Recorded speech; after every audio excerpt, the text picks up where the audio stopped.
Living a New Life, Musings of the Day, the Dance Between Selves. Lately, I've been feeling quite split between different aspects of myself. Who am I? Ego? Soul? Body? Who is reacting to my circumstances right now, and is that serving me?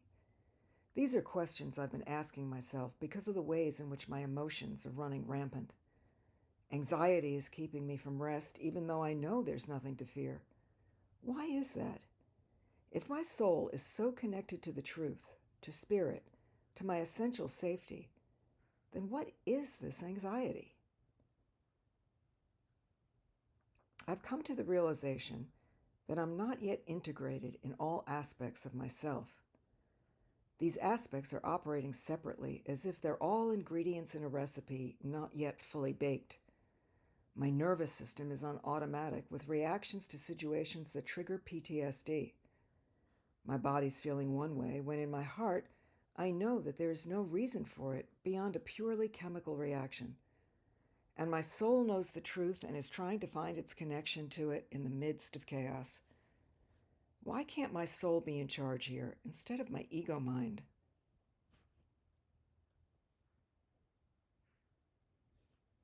Let me clarify a bit. This is how I see myself in this moment. I am my soul. That's the truth of who I am.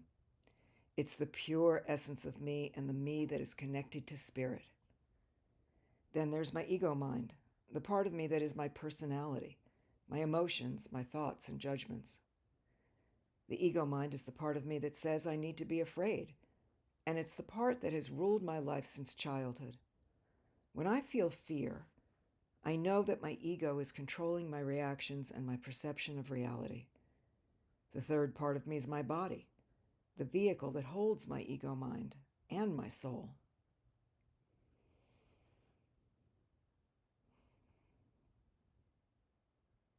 It has its own automatic reactions, which are very connected to my ego. My body feels fatigue, but my ego says I can't afford to rest.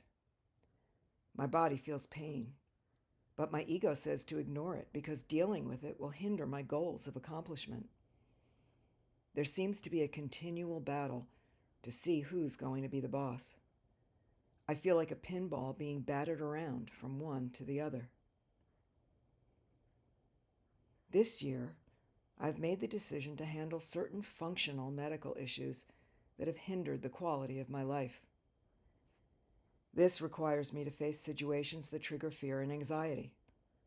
It puts me in the hands of physicians, in hospitals and medical facilities, where the energy is not conducive to healing or well-being. And it requires that I be even more physically uncomfortable in the process of going through these procedures and surgeries. I'm asking myself to go against my natural inclination here. As all of this has become even more real, and I've already been through my first procedure, I'm finding myself on automatic. Anxiety's kicked in. I've forgotten who's in charge and defaulted to my ego.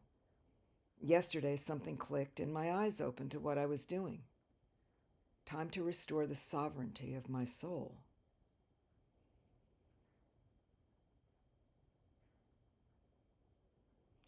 If there are three of me operating at the same time, there's always going to be a conflict, and my ego is so powerful that it usually wins out.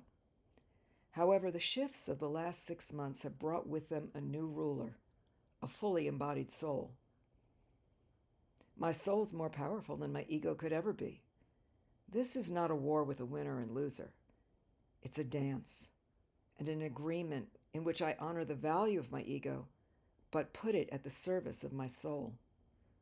In truth, our egos were not meant to rule our lives. They don't have what it takes.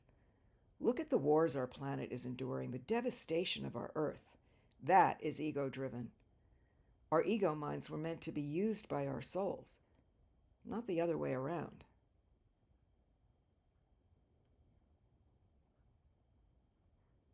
My ego mind has been in charge for so long that it's fighting to maintain control.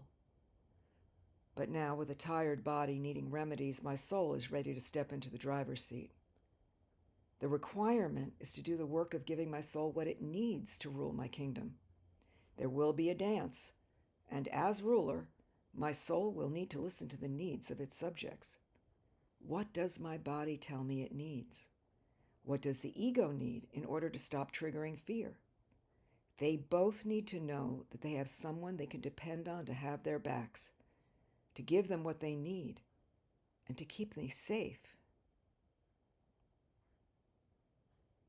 When I go into these medical procedures, it needs to be with my soul in charge, giving the surgeons permission to do their work. I will go in with the full awareness that Spirit is guiding their hands and that my healing is a given.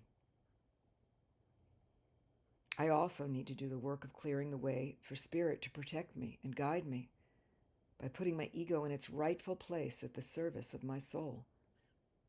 All of this might sound simple, but it's not easy. It goes against a lifetime of conditioning. But this is my work now.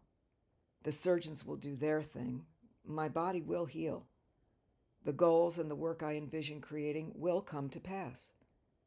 All I need to do is make sure that I'm maintaining my connection to truth, to my essential self, and letting Spirit take control.